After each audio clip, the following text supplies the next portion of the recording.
തിരുവനന്തപുരം മഞ്ചിയൂർ കോടതിയിൽ ജൂനിയർ അഭിഭാഷകയ്ക്ക് ക്രൂരമർദ്ദനം. യുവതിയുടെ മുഖത്ത് ഗുരുതര പരിക്കേറ്റിട്ടുണ്ട്. സീനിയർ അഭിഭാഷകൻ ബെയ്ലിൻ ദാസിനെതിരെയാണ് പരാതി. മോബ് സ്റ്റിക്ക് കൊണ്ട് സീനിയർ അഭിഭാഷകൻ മർദ്ദിച്ചുവെന്നാണ് ജൂനിയറായ അഭിഭാഷകയുടെ ആരോപണം. മർദ്ദനം നടത്തിയ സീനിയർ അഭിഭാഷകൻ ബെയ്ലിൻ ദാസിനെ ബാർ അസോസിയേഷനിൽ നിന്ന് സസ്പെൻഡ് ചെയ്തിട്ടുണ്ട്. വിവരങ്ങളുമായി പ്രശാന്ത് ശങ്കരമംഗലത്ത് ചേരുന്നു. പ്രശാന്ത്, വളരെ ഗുരുതരമായിട്ടാണ് ജൂനിയർ അഭിഭാഷകയ്ക്ക് മർദ്ദനമേറ്റിരിക്കുന്നത്. മാത്രമല്ല, നമ്മൾ ഇവിടെ ശ്രദ്ധിക്കേണ്ട മറ്റൊരു കാര്യം, ഒരു സ്ത്രീക്ക് നേരെയാണ് ഇവിടെ അതിക്രമം ഉണ്ടായിരിക്കുന്നത്. ഒരു ജൂനിയർ അഡ്വക്കേറ്റ് എന്നതിലുപരി ഒരു സ്ത്രീക്ക് നേരെ വലിയ രീതിയിലുള്ള ഒരു ആക്രമണം ഉണ്ടായിരിക്കുന്നു എന്നതും വളരെ പ്രധാനപ്പെട്ട ഒരു കാര്യമാണല്ലോ. ഇതിൽ കൂടുതൽ നടപടിക്രമങ്ങളിലേക്ക് കടക്കാനുള്ള സാധ്യതകൾ കൂടുതലാണല്ലോ.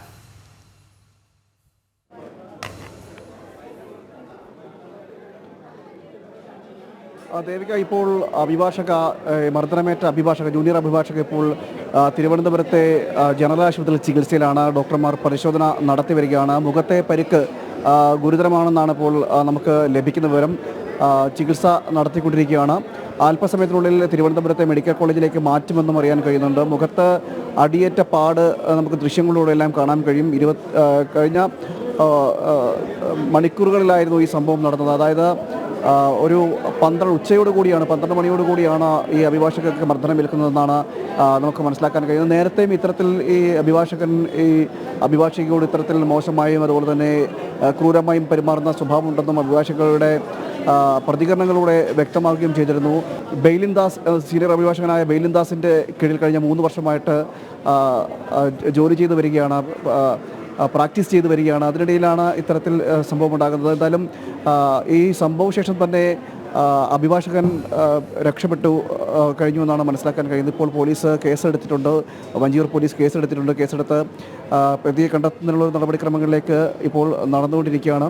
അതോടൊപ്പം തന്നെ ഈ ബാർ അസോസിയേഷനും രംഗത്ത് വരികയും ചെയ്തിട്ടുണ്ട്. അതായത് ഈ അഭിഭാഷകനെ സസ്പെൻഡ് ചെയ്തുകൊണ്ടുള്ള നടപടി അന്വേഷണ വിധേയമായിട്ടാണ് ഇപ്പോൾ നിലവിൽ സസ്പെൻഡ് ചെയ്തിരിക്കുന്നത്. അതോടൊപ്പം തന്നെ ഇരയോട് ഒപ്പം തന്നെ ഉണ്ടാകും, ഇരയ്ക്കൊപ്പം തന്നെ തങ്ങളുണ്ടെന്ന് ഈ ബാർ അസോസിയേഷൻ പ്രതികരിക്കുകയും ചെയ്തു. ഇതിനു മുമ്പും സമാനമായ രീതിയിൽ പ്രതികരണം ഉണ്ടായിട്ടുണ്ട്. അഭിഭാഷകന്റെ ഭാഗത്തുനിന്ന് ഇത്തരത്തിൽ മോശം അനുഭവം ഉണ്ടായിട്ടുണ്ടെന്നാണ് ഇപ്പോൾ അഭിഭാഷകയും പറയുന്നത്. തിരുവനന്തപുരത്തെ ജനറൽ ആശുപത്രി നിലവിൽ ചികിത്സയിലാണ്. ഡോക്ടർമാർ പരിശോധിച്ച് വരികയാണ്. മുഖത്ത് ഗുരുതരമായി പരിക്കേറ്റൊരു പാടും നമുക്ക് കാണാൻ കഴിയുന്നുണ്ട്. ഇത് നേരത്തെയും സമാനമായ രീതിയിലെല്ലാം ഇത്തരം പ്രശ്നങ്ങൾ ഉണ്ടായെങ്കിൽ പോലും അത് പിന്നെയും തുടരുന്നൊരു സാഹചര്യമാണ് ഈ ബെയ്ലിൻ ദാസ് നടത്തിയത്. പാറശാല സ്വദേശിയാണ് അദ്ദേഹം.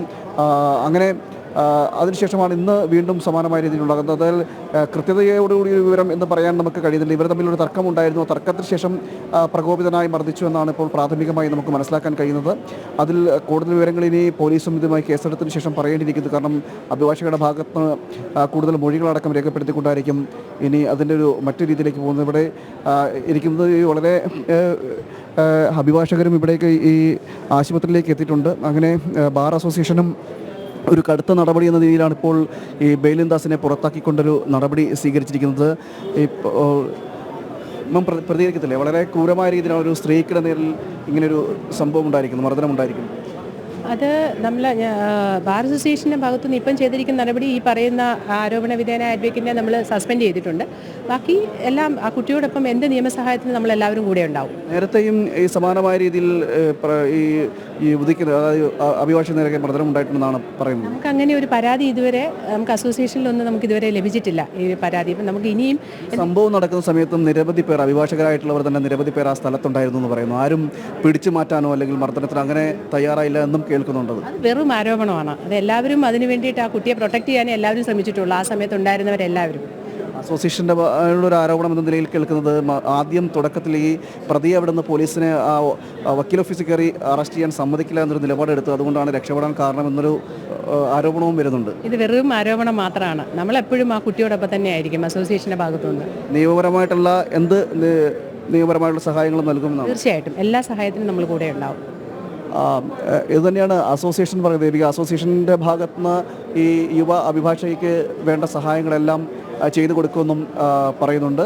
ഇപ്പോൾ ചികിത്സയിലാണ്, ഈ ജനറൽ ആശുപത്രിയിൽ ചികിത്സയിലാണ്. അല്പസമയത്തിനുള്ളിൽ പുറത്തേക്ക് വരും, തിരുവനന്തപുരത്തേക്ക് മെഡിക്കൽ കോളേജിലേക്ക് മാറ്റുന്നു എന്നും പറയുന്നുണ്ട്. എന്തായാലും വലിയ രീതിയിൽ ക്രൂരമായ രീതിയിലാണ് യുവ അഭിഭാഷകർക്ക് മർദ്ദനമേറ്റത്. സീനിയർ അഭിഭാഷകൻ ക്രൂരമായി മർദ്ദിക്കുകയായിരുന്നു. മുഖത്തടക്കം മോബ് സ്റ്റിക്ക് കൊണ്ട് മർദ്ദിച്ചു എന്നതടക്കമാണ് പരാതിയായി പറയുന്നത്. യുവതി ഇപ്പോൾ ഈ ജനറൽ ആശുപത്രിയിൽ തന്നെ ചികിത്സയിലാണ്.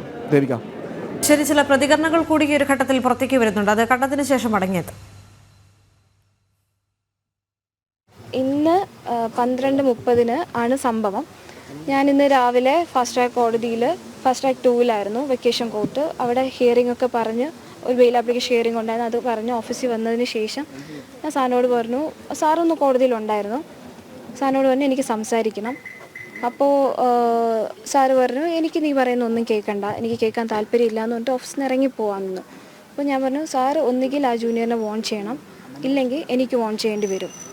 അപ്പോൾ സാറ് പറ്റത്തില്ല, സാർ ഇറങ്ങിപ്പോകാൻ നിന്നു. അപ്പോൾ ഞാൻ ആ ജൂനിയറിനോട് പറഞ്ഞു വർക്ക് ചെയ്യാനല്ലേ വരുന്നത്, വർക്ക് ചെയ്യുക, എൻ്റെ കാര്യത്തിൽ ഇടപെടരുത്, ഞാൻ ഒന്നിനും വരുന്നില്ലല്ലോ, എൻ്റെ കാര്യത്തിൽ ഇടപെടരുതെന്ന് പറഞ്ഞു.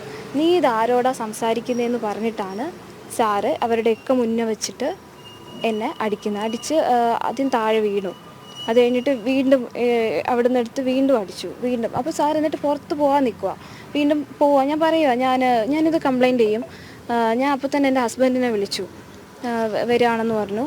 അപ്പോഴേക്ക് സാറിന് ഇവിടെ നിന്ന് പോകണം. അപ്പോൾ ഞാൻ പറഞ്ഞു പറ്റത്തില്ല, ഓഫീസിൽ നിന്ന് പോകാൻ പറ്റത്തില്ല, സാർ ഓഫീസിൽ തന്നെ ഇരുന്നാൽ മതി. സ്ഥിരം ഇങ്ങനെ കയ്യേറുന്ന വേറെ ആരെങ്കിലും അടിച്ചിട്ടുണ്ടോ എന്നുള്ള കാര്യം എനിക്കറിയത്തില്ല. വഴക്ക് പറയുന്നതെന്ന് പറഞ്ഞാൽ ഫയൽസൊക്കെ മുഖത്ത് വലിച്ചെറിയുക. ഒത്തിരി ജൂനിയേഴ്സ് അത് ഓഫീസിൽ അവിടെ വഞ്ചൂർ കോടതിയിൽ ആരോട് ചോദിച്ചാലും അറിയാം, ആ ഓഫീസിൽ ആരും നിൽക്കത്തില്ല.